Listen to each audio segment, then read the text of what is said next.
হুঁশিয়াৰ হুঁশিয়াৰ হুঁশিয়াৰ আমাৰ দাবি মানিবই লাগিব আমাৰ দাবি মানিবই লাগিব ধেমাজি মুখাঙৰ হায় হায় হায় হায় হায় হায় ধেমাজি মুখাঙৰ হায় হায় হায় হায় হায় হায় নয়া তেলডিপু বন্ধ কৰক বন্ধ কৰক বন্ধ কৰক শিলাবৰা বাংগাত থকা নয়া তেলডিপু বন্ধ কৰক বন্ধ কৰক বন্ধ কৰক শিলাবৰা নয়া তেলডিপু বন্ধ কৰক বন্ধ কৰক বন্ধ কৰক শিলাবৰা বাংগাত থকা নয়া তেলডিপু বন্ধ কৰক বন্ধ কৰক বন্ধ কৰক শিলাবৰা বাংগাত থকা নয়া তেলডিপু বন্ধ কৰক বন্ধ কৰক বন্ধ কৰক শিলাবৰা বাংগাত থকা নয়া তেলডিপু বন্ধ কৰক বন্ধ কৰক বন্ধ কৰক যোগান বিভাগৰ দালালি নচলিব নচলিব নচলিব যোগান বিভাগৰ বিষয়া দালালি নচলিব নচলিব নচলিব যোগান বিভাগৰ বিষয়া দালালি নচলিব নচলিব শুনিল শুনিল শুনিল আমাৰ দাবী মানিল মানিল মানিল যোগান বিভাগ হায় হায় হায় হায় হায় হায় যোগান বিভাগৰ দুৰ্নীতি বিষয়া নিলম্বন কৰক নিলম্বন কৰক নিলম্বন কৰক আমাৰ দাবী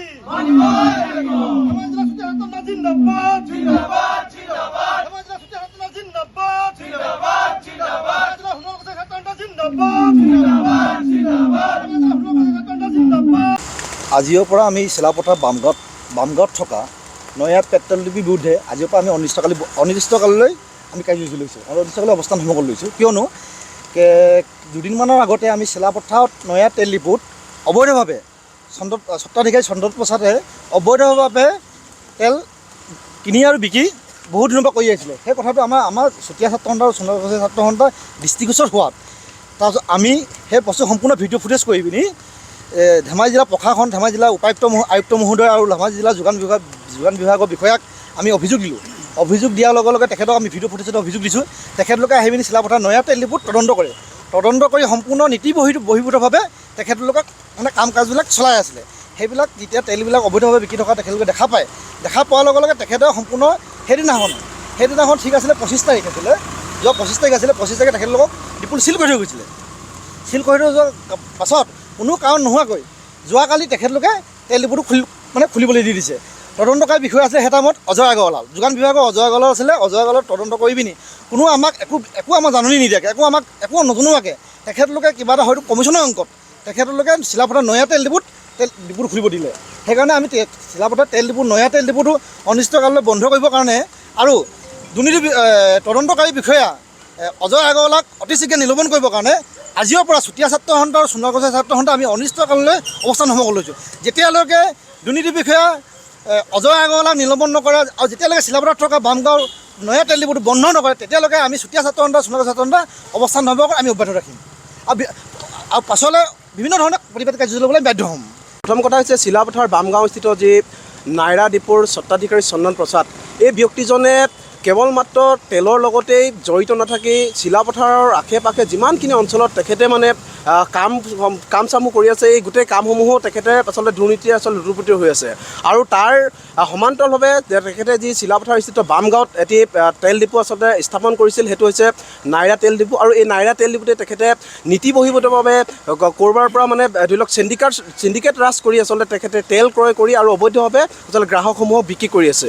এই তেল বিক্ৰী কৰা বা তেলৰ লগত চিণ্ডিকেটৰ সৈতে জড়িত থকা চন্দ্ৰপ্ৰসাদ নামৰ ব্যক্তিজনৰ বিৰুদ্ধে বা তেখেতে আচলতে যিসমূহ এটা পেট্ৰল পাম্পত ৰাইজৰ জনসাধাৰণৰ সুৰক্ষা দিশটোৰ প্ৰতি আচলতে লক্ষ্য ৰাখি আচলতে যি ধৰণে নিৰাপত্তাৰ দিশটোৰ প্ৰতি আচলতে লক্ষ্য ৰাখি আচলতে তেলৰ এই যিটো ব্যৱসায় কৰিব লাগিছিল নীতি বহিৰ্ভূতভাৱে কৰাত আমি ক্ষুব্ধ হৈ সদৌ অসম সোণালকুছি ছাত্ৰ সন্থাৰ লগতে ধেমাজি জিলা চুতীয়া ছাত্ৰ সন্থাই আমি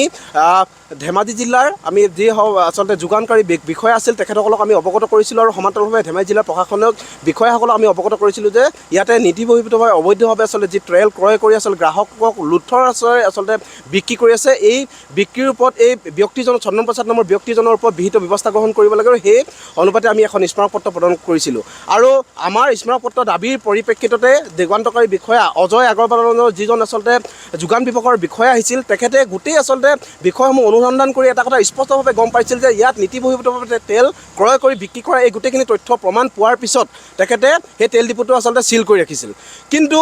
যোৱা 25 তাৰিখে চিল কৰি দিয়া তেল ডিপোটো ইয়াত সম্পূৰ্ণ ইলিগেলি হোৱাৰ বুলি তেখেতসকলে অৱগত হোৱাৰ পিছত যোৱাকালি পুনৰ আচলতে সেই তেল ডিপুটো আচলতে কি কাৰণত আচলতে কি যুক্তিত আচলতে তেখেতসকলে পুনৰ খুলিবলৈ অনুমতি প্ৰদান কৰিলে এই কথাত আমি আচৰিত হৈছোঁ আৰু ক্ষোভ প্ৰকাশ কৰিছোঁ। লগতে যিহেতু